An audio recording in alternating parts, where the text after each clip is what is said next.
Assalamu alaikum warahmatullahi. My name is Rizwan Bhatt and I am teacher at Boys Secondary School Haril. This for class 11 subject chemistry and my today's topic is job or near trades.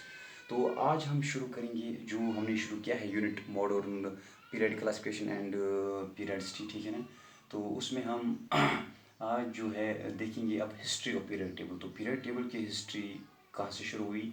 तो शुरुआत हुई job और near trade से। इससे पहले लिवेजर ने elements को classify किया into metals and non metals, ठीक है ना। तो उसके बाद जो डॉबरनियर है इन ईयर 1829, तो Dobereiner in year 1829 he grouped Dobereiner grouped elements with similar properties he grouped elements with similar properties into triad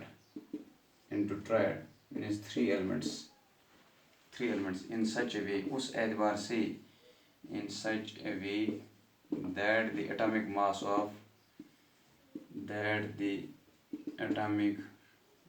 of first and third element in such a way that the atomic mass of first and third element is that the atomic mass of जो atomic mass होगा atomic mass of middle element, जो middle element का atomic mass होगा atomic mass of middle element is the average atomic mass of first and third element is the average atomic mass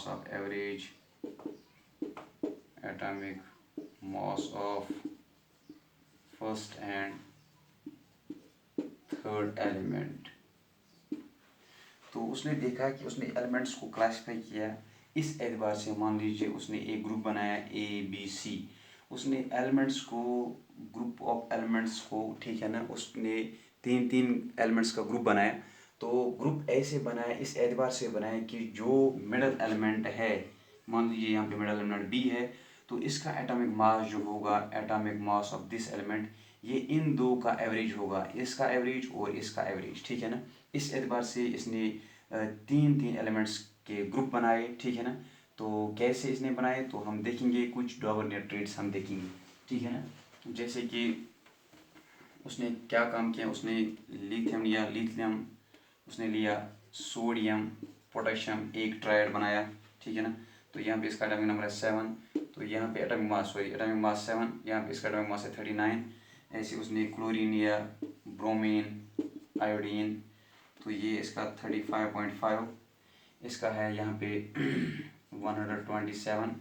ऐसे उसने लिया calcium, स्ट्रोनिशियम, barium, तो calcium के लिए ये 40 है, स्ट्रोनिशियम के लिए भी देखेंगे तो बेरियम के लिए ये है 137, ठीक है ना।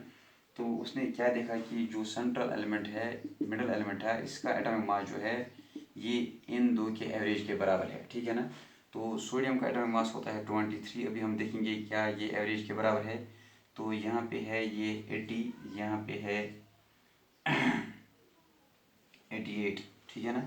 तो यहाँ पे देखेंगे सोडियम का एटॉमिक मास इन दो के एवरेज के बराबर है, ये 39 + 7, ठीक है ना, हो गई 46 divide by 2, so 46 divide by 2 आ गया 23, तो इन दो के एवरेज के बराबर है इसका एटॉमिक मास। ऐसे अगर हम यहाँ पे देखेंगे तो ये 127 प्लस इट इज़ प्लस ये है 35.5, तो ये है 35.5 डिवाइडेड बाई 2, तो हम देखेंगे 127 + 35.5, 127 + 35.5, तो ये 0.575, 7 + 5 हो गए 12, 3 2 5 और 1 हो गई 6, 162.5 डिवाइड बाई 2, तो हम लिखेंगे 2 8 = 16, 2 1 = 2, तो ये है 5, 2 2 = 4, ठीक है ना, तो एक बढ़ गया 10, 2 5 = 10, तो यहाँ पे जो वैल्यू आया ये है 81.25। ऐसे अगर हम यहाँ पे देखेंगे वैल्यू, तो बेरियम का अगर यहाँ पे देखेंगे बेरियम कैल्शियम में, तो कैल्शियम का है 40, बेरियम का है 137, तो ये है 7 4 + 3 7, तो 177 डिवाइड बाई 2, तो ये आएगा 2 8 16, 2 8 16, 2 5 10, ठीक है ना, 88.5। तो यहाँ पे जो एवरेज आता है वो है 88.5, ठीक है ना, 88.5। तो अगर हम देखिए यहाँ पे ये इसका 80 है तो 81.25, इसका मतलब है ये जो एटॉमिक मास है ब्रोमीन का, ये होता है जिसके बराबर average atomic mass of chlorine and iodine, ठीक है ना। ऐसे इस एतबार से इसने ये ट्राइड्स बनाई, lithium sodium potassium, chlorine bromine iodine दूसरी ट्राइड है, ऐसी कैल्शियम स्ट्रोनिशियम बेरियम तीसरी ट्राइड है, ठीक है ना। तो इसकी एक लिमिटेशन है कि जो डॉबर नियट्रेट है इसने ज़्यादा बातें नहीं की, तो डेफिनेटली इसकी ज़्यादा लिमिटेशन तो नहीं होगी, जो जितनी बातें करता है उसके ज़्यादा उतने ही लिमिटेशंस होते हैं। तो इसने ज़्यादा बातें नहीं की है, तो इस एतबार से इसकी एक ही लिमिटेशन है कि जो भी उस टाइम जितने भी एलिमेंट्स थे ये सब एलिमेंट्स को ट्रेड्स में क्लासीफाई नहीं कर पाया, ठीक है ना। So what is the limitation of डॉबर्नियर trade? तो डॉबर्नियर ट्रेड की लिमिटेशन क्या है? He could not explain all the elements known at that time into the group of 3. He could not classify all the elements. He could not classify all the elements known at that time into group of 3. So this is the limitation of Daubernier trade. ये है limitation डॉबर्नियर trade की। तो ये सभी elements जो भी उस time मालूम थे, ठीक है ना, तो उन सभी एलिमेंट्स को ये ग्रुप्स ऑफ 3 में, ये 3 ग्रुप में, ये 3 एलिमेंट्स के ग्रुप में उनको क्लासीफाई नहीं कर पाया, ठीक है ना। तो ये बन गई इसकी एक limitation. So this was all about डॉबर्नियर trade and the limitation of डॉबर्नियर trade. इंशाल्लाह कल हम देखेंगे न्यूलैंड्स लॉ ऑफ ओक्टेव्स, उसके बाद हमें देखना है मेंडलिव्स पीरियडिकल टेबल, ठीक है ना, उसके बाद मोज़लीज पीरियडिक टेबल, उसके बाद पीरियडिक प्रॉपर्टीज़ हमें इस यूनिट में देखने हैं। तो इंशाल्लाह तो बाकी रिमेनिंग हम इंशाल्लाह आहिस्ता आहिस्ता इसको कंप्लीट करेंगे। So thanks for watching today's topic.